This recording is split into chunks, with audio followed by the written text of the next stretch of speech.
салом алейкум падарон, модарон, бародарон ва хуҳарони азиз, хуш омадед ба канали Ҳамнаво. Бо шумо ҳастам Али Акбар. имрӯз аввалин барф дар Тоҷикистон 14/11/2020 барф дар ҳақиқат хуб задааст. Баракатаям. дар видео лайк монед ва видеоро паҳн кунед. иншоалло шуморо интизорем бием дар ватан ҳамин гуна барфҳои зимистона бубинем. یاد کردم آچه جان خانه و ایوانی تره، نان گرم و شکر راوی لبی چکدانی تره،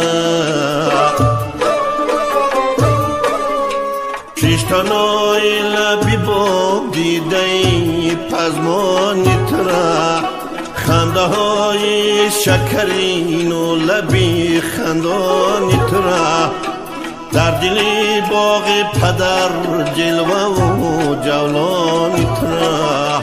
باچه جان فهمیدم نو غمی هجرانی تره.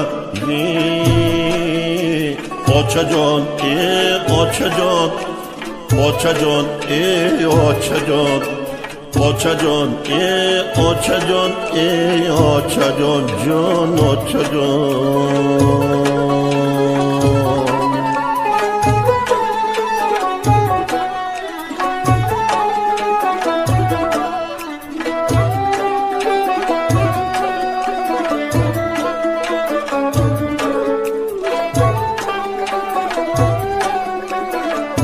дар ҳақиқат ҳаво хунук.